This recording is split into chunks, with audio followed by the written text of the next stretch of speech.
पूरा का पूरा देश हिल जाए ऐसी खतरनाक चीज हुई थी 2 हफ्ते पहले, लेकिन दबा दी गई। हुआ क्या था आखिर?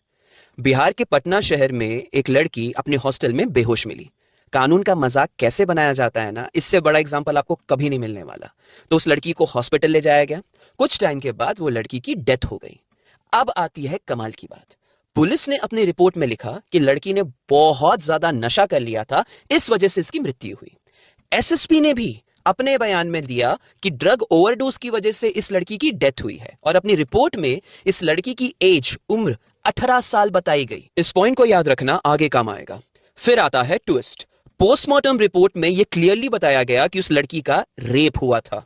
गर्दन छाती में जख्म के निशान थे, कमर पूरी नीली हो चुकी थी, प्राइवेट पार्ट्स में इतनी ज्यादा इंजरी थी कि यह कंफर्मेशन है कि रेप 2 से ज्यादा लोगों ने किया था। 2 घंटे से भी ज्यादा वो लड़की रेपिस्ट से लड़ी थी, लेकिन कुछ हो नहीं पाया।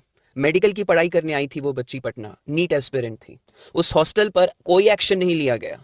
जिस पुलिस ने वो रिपोर्ट बनाई कि वो ड्रग ओवरडोज की वजह से उसकी डेथ हुई, उन पर कोई एक्शन नहीं लिया गया था। और सबसे कमाल की बात, एज 18 बताई गई थी, ताकि अगर कोई पकड़ा भी जाता है तो उस पर पॉक्सो एक्ट ना लगे। कमाल की बात, किसी भी मेन स्ट्रीम मीडिया ने इसे हाईलाइट नहीं किया, और शायद करेगा भी नहीं जब तक इस पर कोई पॉलिटिकल, रिलीजन या कास्ट का एंगल नहीं आ जाता। इस देश में लड़कियों को लक्ष्मी माना जाता है। क्या मतलब इतनी सारी योजनाओं का, लाडली बेटी, बेटी बचाओ बेटी पढ़ाओ, उस लड़की को बचाना तो छोड़ दो, प्रॉपर इन्वेस्टिगेशन भी नहीं कर पाए हम।